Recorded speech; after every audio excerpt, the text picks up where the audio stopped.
Hello, this is Janet from Backboarding Speech and Language.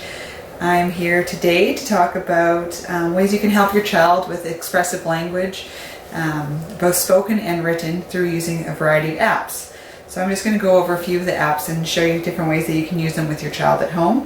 The first app I'm going to go over is called The Surprise.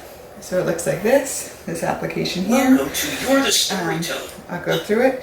So it really works in expressive language. The first part of the app is just an active video where the child sees different things that's going on, and so they're watching it. So what they're doing at first is making a story in their head. They're thinking about what's happening, and then you have your child, they get to take a turn recording their story. So what happens is you push the button to tell your story, and then you start talking about what's happening in the video. I recommend that you take turns with your child. You don't just rely on your child to say, do all the spoken narratives. I want the adult to also take turns to model or show how to use language and how to talk about the story. You can give the character a name, you can develop it a little bit more by giving the puppy a name, and really just teach that good storytelling. So it's working on expressive language, it's working on vocabulary. You're going to do the same story over and over again with your child. So each time that you tell a story, tell a part, you're giving them the opportunity to learn new vocabulary and then use that vocabulary the next time they tell that story, because maybe it'll be their turn to tell that part of the story. So with this, it goes through different parts of the story. So each time it's a short little video, and then you record your narrative. I'll show you now. I'll give him a name. Jimmy was walking with his puppy. The puppy was happy to be with Jimmy. He was wagging his tail. Jimmy walked up to the door and opened it, but only peeked inside. He told his puppy to be quiet and get into his backpack. The puppy was kind of hesitant, but then jumped in the backpack. And then you can listen, you can play it back. So I'll do that.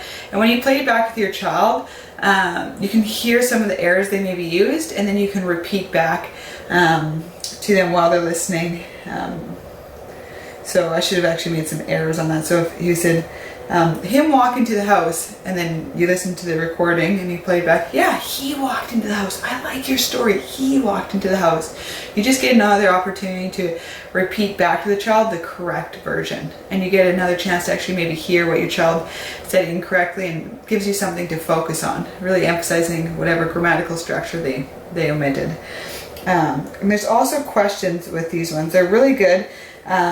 Because when the child takes a turn, they can answer the questions, but also when it's your turn to do the next video page, because you push next and it goes into the next clip of this story, it's really important that the adult answers the questions. So it shows them how to answer WH questions, answer story prediction questions, answer comprehension questions. So how do you know it's his house?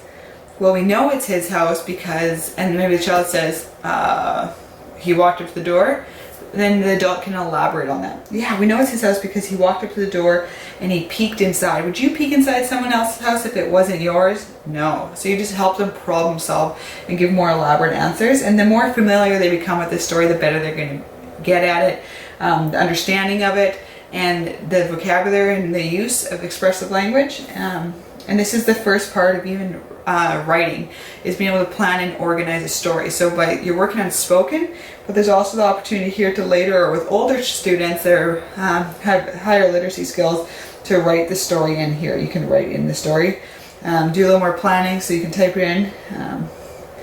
You can see here, and then later they can just read it while recording it.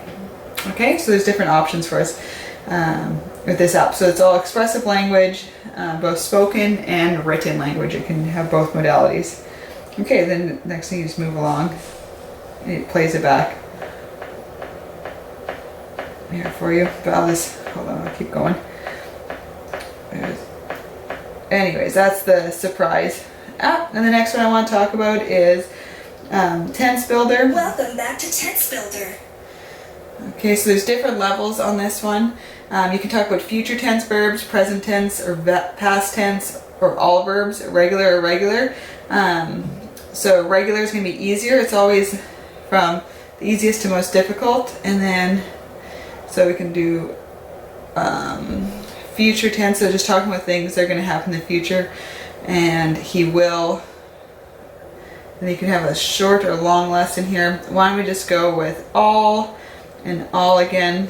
I'll stay with the regular verbs because those are usually a little harder. Okay, and then you just push the video here. There's audio instructions. I turn them off because I'll show you how I talk to the children about it. There's a correct answer reinforcement. I also turn that off. I usually do this for a short activity. They just do some work and then we play a different game. Okay, so here we go. So you watch the video. You have the child watch the video. And the verb we're looking at is come. Oops, I touched something. Let's learn about how to use the proper tense for Sorry. come. Come is an irregular verb. Try again. Okay, here we go.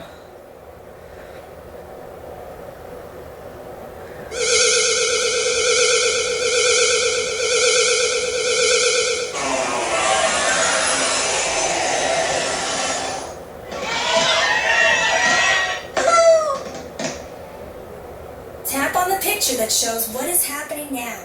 The alien is coming to Earth. Yeah, and then there's other ones where the alien will come to Earth, or the alien came to Earth. So will come is this one. Is coming is the present tense right now as he's about to land, and the alien came to Earth is the last one. So it's a little verb that switches depending on the tense, and sometimes it's hard to target. You can hear your child saying these things, but this is just a nice app that breaks it down, and then you click on the correct answer. And that's it. So this is just working on your expressive verbs, so different tenses in past, present, and future. That's one way to work in expressive language. I'll show you the next app. Rainbow sentences. Welcome back to Rainbow Sentences. Okay, so I'll look here. There's different complexity levels as well. I turn the audio instructions off. There's level 1, 2, and 3. The only thing that gets more difficult is the length of the sentences, the complexity of the sentences. You can also make it easier, so you can have line color coding for children who are really starting with literacy. And you can also have word color coding where it matches up, and I'll show you that. So the words are blue and the lines are blue, so they know one of these two words have to fit in there. One other thing I do with this app is I always get the child to try to read the word first. So I say, okay, read the word, and if you don't know what it is, touch it. So they look, I don't know. Going, and then make the child repeat the word after they hear it. So then 2, okay, they know that one? They touch it? Sleep. Oh, I don't know this one. Maybe the child thinks boy, and then they repeat it, boy. So try to get them to pre-read all these words first. It's just a great way to work on sight words and just word identification. And then have them look at the picture and say, what is actually happening here? What is the boy doing? So, and then with this one, it's really easy because the colors are in there. And you can talk about writing mechanics too. Okay, the capital letters are always the beginning of the sentence. The boy. What is he doing? The boy is, and I'm going to make this actually a little harder to show you. So I'm going to take the word color coding off and go play. So this is the most complex. This is the longest sentence. So look at this picture. Who's this story about? Oh, it's about the crocodile. So now I have to find the word crocodile. Into. Is. Crocodile. Okay, so then the crocodile. So then, anyways, they put the words up is. Into fish, the thing. Water. And you can, if they wrote something like this, you can also read with them. Okay, let's read what you said. The crocodile is jumping fish. Oh, does that quite sound right? No. And like there's a period, so it's in the sentence. Fish. So they have a way of checking if it sounds right on their own by just touching the words.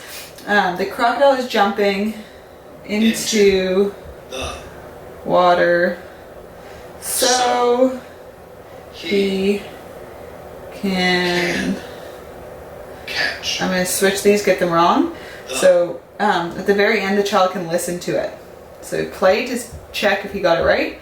The crocodile is jumping into the water so he can catch fish. You can ask, did that sound right? And the child, it didn't sound right there. Maybe they can fix it there. And if they didn't think it sounded, thought it sounded right, they can say, I'm done. That's not quite right. Try again. And then it only takes out the words they got wrong. So then the adult can go, the crocodile is jumping into the water so he can, what do you think the next word is? And the child can listen. Catch. So he can catch. Oh, that sounds right. The crocodile is jumping into the water so he can catch the fish. And then done. Then we need to know where they are doing it. Lastly, try again.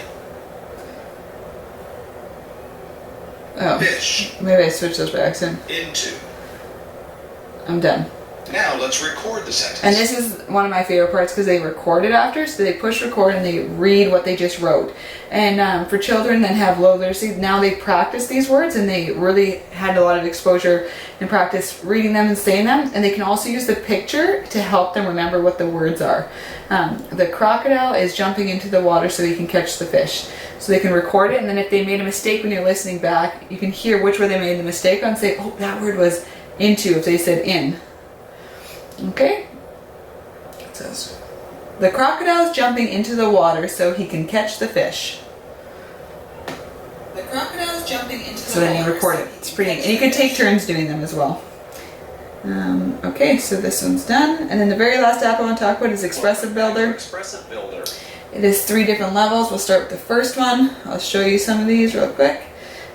So all you do is use the hint, and then if the child has low literacy, then you can read it for them. If they are starting to learn to read, you can have them read it. They are having a blank at the blank, so they have to think of the 2 words that fit in. It usually helps if this is really hard for your child for you to do one, and then they do the other word to fill in the blank, or you take a whole turn and they take the next turn. So they really start learning about vocabulary and metasemantics, or thinking about word meanings and how they play in. So they are having a race at the park, and then you record your answer. They are having a race at the park. They are having